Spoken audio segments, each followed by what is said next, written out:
Continuing now on Newsmax Prime, one of the top items on the agenda for the new Trump administration in the first 100 days is dealing with Obamacare. Our Ed Berliner questions whether our new president will dig below the surface to address what he sees as the core problem of health care in America.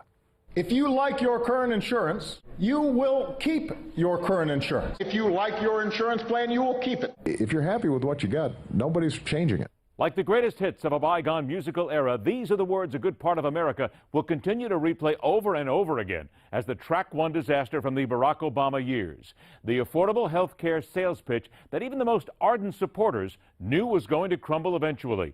And the cornerstone of a new sales pitch that to most voters spoke a much more simple truth.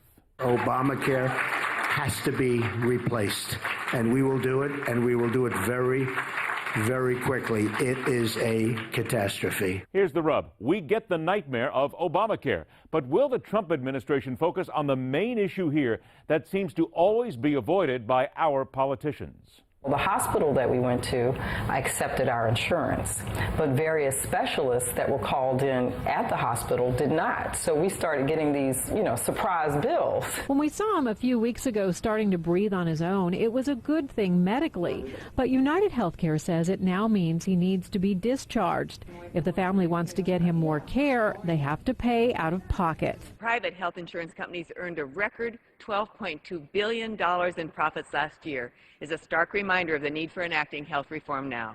Their profits are up 56% from the previous year, yet more and more Americans can't afford health insurance and are being dropped when they get sick. Share prices for some health insurance companies have rocketed up more than 1,000% in specific cases. These companies are breaking record profits year after year, and more coverage is being denied without warning and without reason. Will the Trump administration have the courage it takes to finally chase health insurance company reform and force those providing the insurance to knuckle under and start doing what their core business should be, insuring and then covering those when they need it, not doing it when it fits their bottom line? JD, it's all yours. Thanks, Ed. For more on all of this, we are pleased to be joined by our radio roundtable. First, from Boston, the host of the eponymously named Howie Carr Show. It's our friend Howie Carr, who you see weekdays at 4 p.m. Eastern here on Newsmax TV. And Skyping in from the Big Apple, Curtis Sliwa, who you hear daily on WABC. And you can see from his garb, it should remind you, Curtis is the founder and CEO of the Guardian Angels. We appreciate both of you folks taking time here on Newsmax Prime. Ed addressed Obamacare and the need to change some things on health care. Obviously, this was a concern Donald Trump brought up continually on the campaign trail, especially in the final week. Let's take a look at one of his stops in Florida. Nobody in this room can believe what's going on in Washington. Nobody in this room can believe what's going on with the FBI and what's going on with the Department of Justice. Nobody. Nobody can. Nobody can believe it. I'm asking for your vote so we can repeal and replace Obamacare and save health care for every family in Florida and in our great country. Howie, perhaps it's just the ideological underpinnings of the alphabet networks and their cable cousins, but already all the talking heads are saying, oh, the president-elect will moderate this.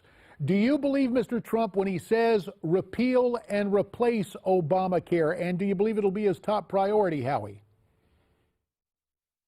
Well, yes, I think it will be one of his top priorities, JD. He's got to do something. I think Obamacare wasn't killed so much at the ballot box as it was killed at the mailbox. I mean, people getting these premium increase notices, finding out that they don't have any deductibles.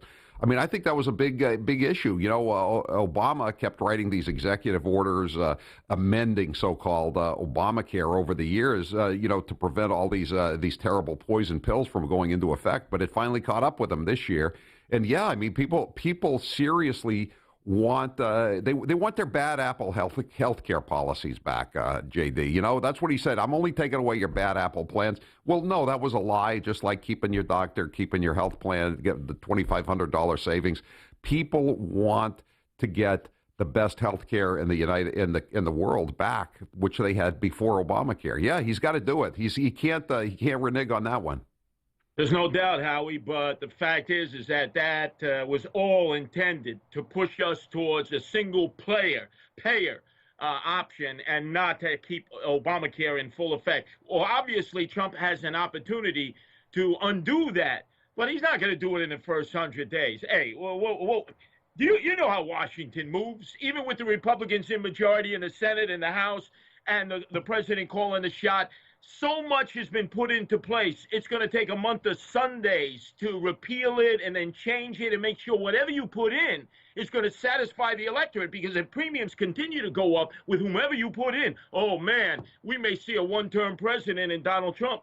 Well, the important thing is, and as a guy who served on the Ways and Means Committee with jurisdiction over health care, I can tell you, having Paul Ryan as Speaker, having Kevin Brady now as Chairman of Ways and Means, and having Dr. Ben Carson from the campaign trail and other doctors in the House, they've got plans. I think they can get it done in 100 days because they've got the majority in both houses, and this is an imperative. Really, Curtis, they got to do this stat.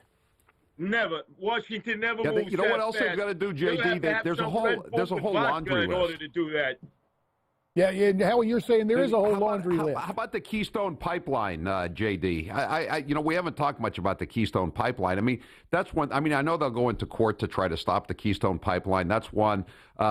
Defunding sanctuary cities around the country. I mean, I don't know what leg to stand on do they have for saying we as these municipalities shouldn't have to obey federal immigration laws. I mean, there's certain things that he can do immediately. How about opening all federal lands to fracking, which have been closed for 8 years? I mean, I know the price of energy is low, but it would, I think that would be a good step. But, there are a lot of these symbol and a new Supreme Court justice too. That would be a good step. You, on the sanctuary cities, and I'm telling you from New York and New Jersey, his two key advisors, meaning Trump's, Shamu El Jefe, Chris Christie, and Mike Umbarachich, Rudy Giuliani, protected the sanctuary cities when Rudy was mayor and Christie as governor. I don't think you're going to see a dramatic change all that quick. That was a lot of campaign rhetoric. We're used to the metaphors. We've seen it from the Democrats and Republicans. Hold your horses. There's no way Trump is going to roll all of that back el rapido.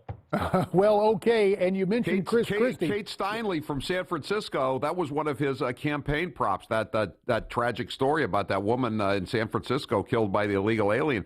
He was surrounded by all the people, some from Massachusetts, whose relatives, loved ones were killed by illegal aliens. I don't know, Curtis. I think going after sanctuary cities would be a really, really good place to start. I agree, but it's going to take time. And you mentioned J.D. Hayworth, Shamu El Jefe, Chris Christie. I'm having flashbacks. John Mitchell, round 2, Nixon. Keep this guy out of the White House. This guy lied his way through Bridgegate. A lot of good people went down because of Chris Christie. Don't make him Attorney General, or we're going to have John Mitchell too. Well, that is why Christie, as governor, and I think a face-saving measure, is heading up Mr. Trump's transition. I don't think he's going to get a gig precisely because of Bridgegate, but in terms of the transition team, Governor Christie appeared earlier this morning on NBC's Today Show and had this to say. I think you heard from both of them. You heard from the president-elect on Tuesday night that he really wants to bring the country together, recognizes that there's been great divisions, and wants to be a unifying force. And I thought the president's remarks yesterday were very gracious and appropriate. We've heard a lot about the peaceful transfer of power during this election, and I think you'll see that symbolized today, and that's important for the country to see. Yeah, so the meeting at the White House earlier today, President is both the chief executive but also the ceremonial head of state. Howie, was today's meeting more ceremonial and symbolic than substantive? Yeah, I think so. They obviously don't like each other very much. I mean, that's pretty clear. And it's just one of those things. It's part of the transition of power. I think that once they get through the inauguration on January 20th, I don't think you'll be seeing them breaking bread together too often. JD, can I go back to Chris Christie for a moment? On election day, he voted at 6 a.m. He went to the polling place in New Jersey all by himself. He was just trying to avoid the press. I mean, his career was over. I think he thought it was over. And, I was watching him, 21 hours later. He's on the stage with the president-elect of the United States, and he's being called out. I mean, this is how quickly politics can turn around. I don't have to tell you that, JD, but what an amazing transformation.